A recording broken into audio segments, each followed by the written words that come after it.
Hi everyone, my name is Aisha Saeed, and I am the author of AMAL Unbound, the book that you are reading for the Global Read Aloud. I am blogging to you, my first ever video blog, at a cabin with my family. I've stepped out for a little bit, as you can kind of see there's a hammock and there's some trees, and it's just very peaceful, and I'm really looking forward to answering the questions that you and your teachers have sent in to ask me about AMAL Unbound. And thank you so much for sending them and for reading AMAL Unbound. I really appreciate it, and I'm loving the questions. So my very first question came from RJL Year 5, and their question was, what inspired you to write AMAL Unbound?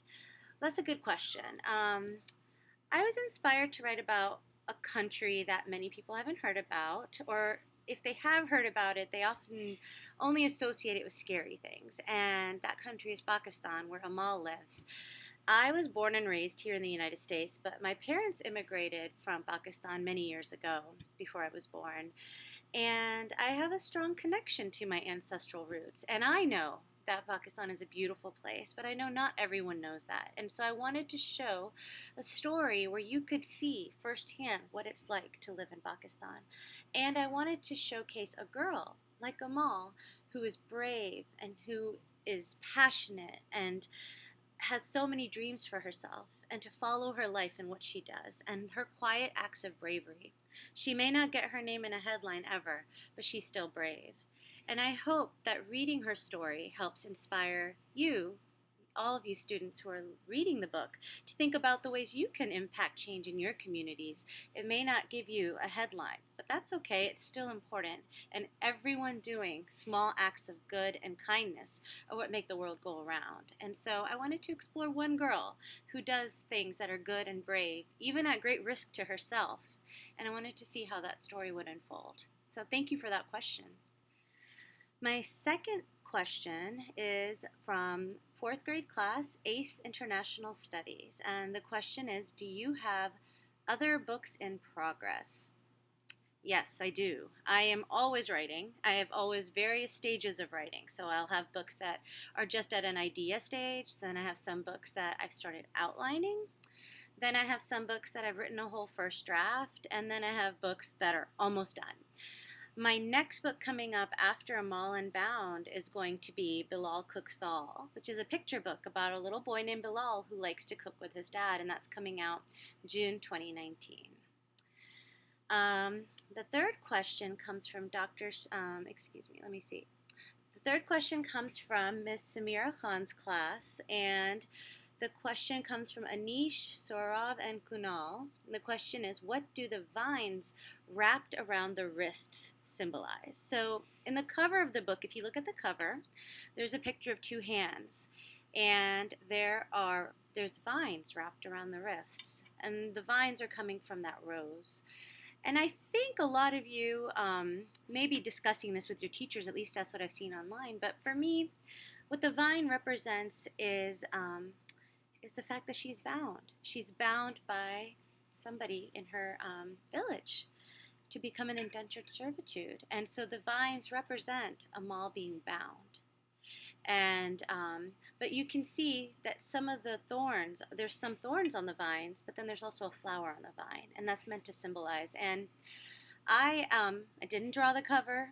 It was illustrated by an amazing artist, Shazil Malik, who lives in Lahore, Pakistan, and she does beautiful work. And she read the book, and she thought about the messages in the book, and she gave her own interpretation based on that. And my interpretation is what I just shared with you, but everyone's going to have a different interpretation about what the vines and what other things in the book and on the cover are going to mean, because that's the beauty of art. It's very subjective. So the next question is also from Miss Samira Hans' class, from Mercy, Shriti, Nitya, and Sanvi.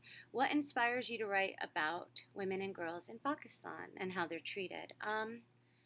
I think it's important to tell all stories. And I personally, in my first book, which was called Written in the Stars, and in this book, Amal Unbound, I'm drawn to write about women and girls. It just interests me, and I want to explore what it's like and what the differences can be for girls versus boys. And as you read the story, you're going to see that there are some differences in how Amal is treated and how others are treated that are boys. And it's a good place for conversation, and I like to explore those kinds of concepts in my books. And Ms. Samira Hans' class also asked, I think, Tejo, Jasmine, Mercy, Latika, and Shriyan asked, what other jobs did I have before becoming an author? That's a good question. So I'm an author now. I'm a full-time author now. But before that, I actually started off, I was a bookseller at a bookstore. And during college. I was a teacher. I taught second grade. I was a lawyer. I represented children in the education system, and I've done tons of other jobs. I worked at the Gap, and I worked at Sears, lots of different places as a teenager so I could get spending money, did babysitting. So, yeah, I had lots of different jobs before becoming an author. And Amal in the book thinks about that too, doesn't she? She thinks about all the different things she wants to be when I grew up. And as you can see, she wants to be a teacher, and there was a certain somebody who was writing her who also was a teacher. So sometimes authors bring themselves a little bit into the book like that. Another question I have from FK. Is the story connected to your life story? No. So as I mentioned earlier, I was born and raised in the United States, and no, Amal's story has nothing to do with my life story at all. The next question is from RF, the initials. Did you have trouble coming up with the idea of the book? No. So for me as a writer, don't usually have trouble coming up with the ideas for books. The specifics can take time, but I don't have a hard time coming up with the idea. The hard part is writing it. I don't know if any of you who are listening right now, sometimes you get an assignment and you might have a good idea, but then you sit down and look at that paper and you're like, how am I going to write? What am I going to say? I get that too with every book I write. So the ideas aren't hard, but writing them can get tricky. RJL Year 5 asked, will there be a part 2 for Amal Unbound? There will not be a part 2 for Amal Unbound. It is a story that is completely self-enclosed in one book.